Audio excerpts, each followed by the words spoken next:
Located in northern Indiana within the quaint city of Monticello, Indiana Beach is a unique park that delightfully defies conventional expectations. Following our visit to Holiday World earlier that day, we arrived at Indiana Beach around 1 o'clock. Approaching the park, one experiences a sense of remoteness, prompting curiosity about its location in the surrounding countryside. Well, we made it. In the middle of nowhere, there's a park and a Schwarzkopf. This will be something. When we pulled up to the parking lot, we proceeded towards the park entrance, immediately noticing its long-standing presence. Upon scanning our tickets, we traversed a substantial bridge that offered a beautiful view of the park's impressive skyline. This is one of the best park reveals I have ever seen. This is beautiful. Upon entering the park, we opted for the sky ride to traverse to the opposite end, where a particular attraction beckoned us.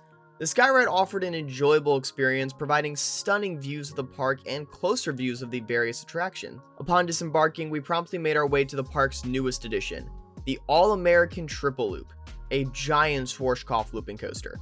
Opting for a front row seat, we anticipated a thrilling ride typical of Schwarzkopf coasters, known for their smooth intensity and compact design. However, this experience was quite the opposite. While not overly shaky or rattly, the ride felt notably rough and jarring throughout. Despite its impressive double loops, subsequent elements failed to maintain the initial thrill, particularly the awkward transitions before and after the third loop and all of the janks on almost every single drop. It completely detracted the overall experience. The complex restraint system comprising a seatbelt, lap bar, and over-the-shoulder restraint added to the discomfort. Regrettably, this ride proved to be a one and done, which is sad because it is absolutely massive and impressive in person, and when you hear about the legacy of this attraction, you want to travel and get on it. While riding a classic Schwarzkopf was a novelty, I will probably never ride this attraction again. Following this, we embarked on a coaster that had intrigued me for years. It truly was one of my most anticipated coasters on this entire trip, and that's Steel Hog. This SNS El Loco delivers a distinctive ride experience distinguished by its unconventional elements not commonly found on other coasters. The beyond vertical drop on the outset is both exhilarating and disorienting, blending airtime with the sensation of an inversion, a truly unconventional feature that completely captivated me. The Outer Bank maneuver and stalled dive loop offer exhilarating hang time, which I personally particularly enjoy. The downward barrel roll adds to the disorienting thrill before the ride concludes. Overall, the Steel Hog provides a mostly smooth ride and emerged as one of my favorites within the park. While it may not be deemed extraordinary by all standards, its unique qualities make it a gem I would gladly experience again. That's been a top bucket list ride for years. So finally ride Steel Hog was amazing enough, because I remember when that opened and I would see everyone on the show just for the steep drops. Riding it was so surreal, and that ride was actually really good. The drop was really well done. It's just so bizarre, so different, and that whole ride is just so wacky. Like, the stall is great. I love the hardline roll. It's just so bizarre. It's so bizarre, but I loved every second of it. It was actually really, really good. Following that, we decided to engage in a game of Fascination, a beloved tradition at Indiana Beach. My friends told me I had to try while I was there, so naturally I did. Despite my less than successful outcome, the experience was enjoyable and offered a refreshing change of pace. The atmosphere inside the building reeked of a nostalgic charm, reminiscent of vintage settings rarely found in modern parks nowadays. Afterward, we proceeded to ride the remaining coasters, beginning with the Hoosier Hurricane. This prominent out and back wooden coaster makes a striking impression with its expansive wooden structure enveloping the park. The buzz bar restraints contributes to a more comfortable ride experience compared to the other wooden coasters. However, the ride itself lacks the anticipated smoothness and fails to deliver significant airtime or forces throughout any of the layout.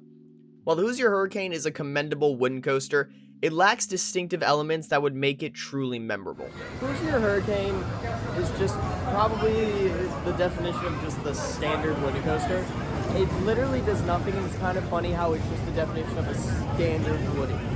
Just literally the plain, boring outback woody. Next, we move on to the CCI Twister coaster, which in my opinion surpasses its out and back counterpart, Cornball Express. This coaster features a compact layout packed with exhilarating airtime moments and numerous unbanked turns. The use of buzz bars enhances the lateral movements and airtime, providing a thrilling experience. While not the smoothest coaster, it offers a much smoother ride than the Hoosier Hurricane. While it may not achieve global acclaim as the top wooden coaster, it remains a highly enjoyable attraction that I would gladly experience again. Cornball Express was a huge surprise. There was a lot of great pops of airtime on that ride. It's not the smoothest, but it has a lot of hidden gems throughout its layout that you just do not expect. It catches you so off guard. CCI knows how to master those kinds of rides, and they did that one phenomenally. We then ventured on over to Tigger, another classic Schwarzkopf coaster of the Jetstar model. Prior to this, my only encounter with a similar ride had been Whizzer at Six Flags Great America, but the uniqueness of Tigger lies in its single car design, which enhances the intensity as it navigates through that layout at an insane fast pace, delivering exhilarating forces secured only by a seatbelt, remarkably smooth compared to other coasters in the park.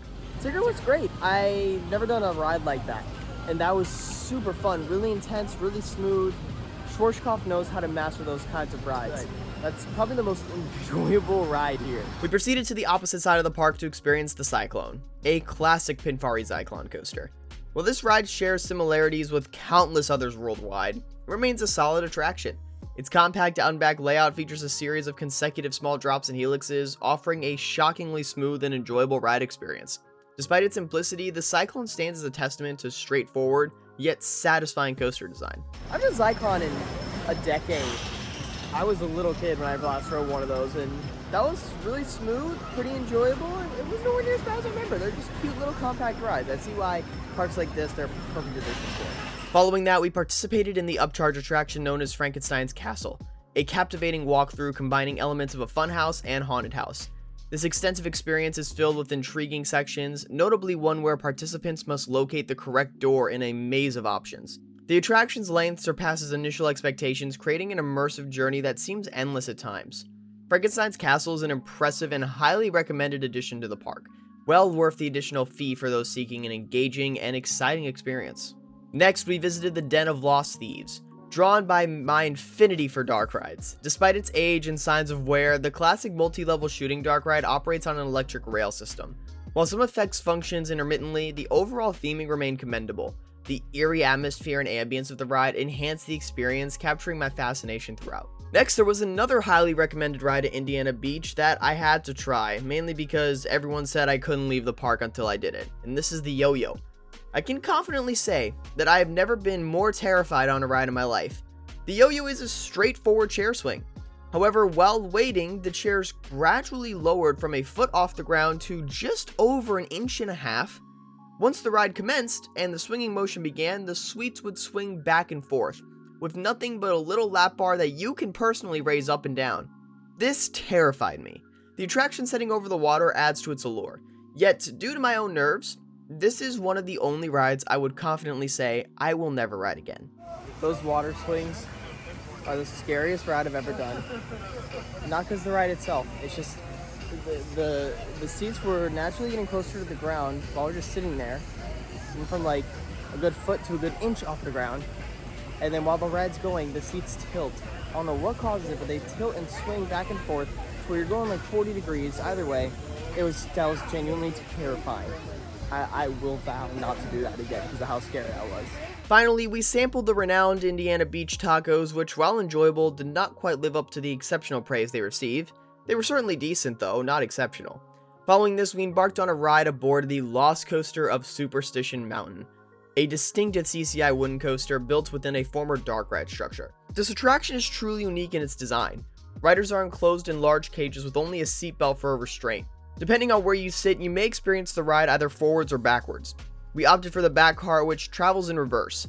The experience begins with a leisurely elevator lift that adds an element of humor due to its slow pace, an unusual feature for a wooden coaster. Once the ride commences, chaos ensues. The Lost Coaster Superstition Mountain is one of the most unpredictable wooden coasters I have experienced. It delivers intimidating airtime and intense lateral forces without being excessively rough. Its compact layout resembling that of a Wild Mouse coaster. Despite its unconventional nature, I found myself loving this coaster. It stands as my personal favorite within the park and ranks among one of the most memorable coaster experiences I think I've ever had. Lost Coaster Superstition Mountain, another bucket list ride. Back row, backwards, is one of the craziest, weirdest, most bizarre rides you can find. I was just getting beaten around in that little cage, and I loved it. That is one of the weirdest rides ever, but it's so worth the visit here. That alone is worth the visit to this park. Indiana Beach presents a distinctive park experience, offering a solid array of attractions without claiming the title of world class. Boasting 7 roller coasters alongside unique flat rides and other attractions and enjoyable dining options. This park provides a comprehensive entertainment package. Although its location may be off the beaten path, Indiana Beach is worth a visit for its diverse offerings. Personally, I would revisit the park, though I would need a major addition to come.